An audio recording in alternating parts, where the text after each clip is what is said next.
ഇന്നത്തെ പരിപാടി നമുക്കൊരു ഡെസ്ക് ഓർഗനൈസർ ഉണ്ടാക്കിയാലോ? വായോ, നമുക്ക് ആദ്യം തന്നെ ബേസിന് വേണ്ടിയും സൈഡിൽ ഒരു വാളിൻ്റെ ആ വശത്തുള്ള 2 കാർഡ്ബോർഡ് പീസ് എന്ത് ചെയ്യുക, നമ്മുടെ വേണ്ട ഹൈറ്റ് അനുസരിച്ച് കട്ട് ചെയ്തെടുക്കുക. എന്നിട്ട് അത് ഞാൻ വൈറ്റ് കവറിൽ വൈറ്റ് പേപ്പറിൽ കവർ ചെയ്തെടുക്കുന്നുണ്ട്. അതിനുശേഷം ഡിവൈഡറായിട്ട് 3 പീസ് സെയിം സൈസിൽ കട്ട് ചെയ്തെടുത്തതിന് ശേഷം ഞാൻ പിങ്ക് കളറാണ് ചൂസ് ചെയ്തത്. അവസാനം സെറ്റാക്കി വന്നപ്പോൾ ഇതൊരു ബാർബി ഡോൾ വൈബൊക്കെ ആയും തോന്നുന്നു.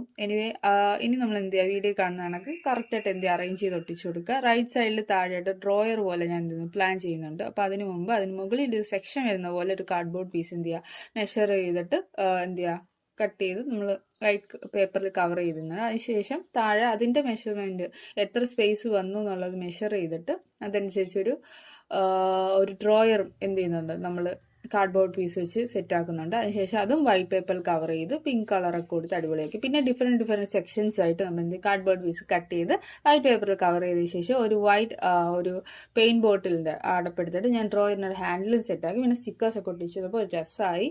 അപ്പം ഭയങ്കര സ്പേഷ്യസ് ആണ്. കുഞ്ഞു ബോക്സിൽ കുഞ്ഞു കുഞ്ഞു സാധനങ്ങളും പിന്നെ അതുപോലെ തന്നെ ആ ഒരു സ്പേസിൽ നമുക്ക് സ്റ്റിക്കി നോട്ടൊക്കെ വെക്കാം. പിന്നെ 30 സെൻറ്റിമീറ്റർ സ്കെയിൽ വരെ നല്ലപോലെ ഇരുന്നോളും. സോ അത്രയും സ്പേഷ്യസ് ആണ്.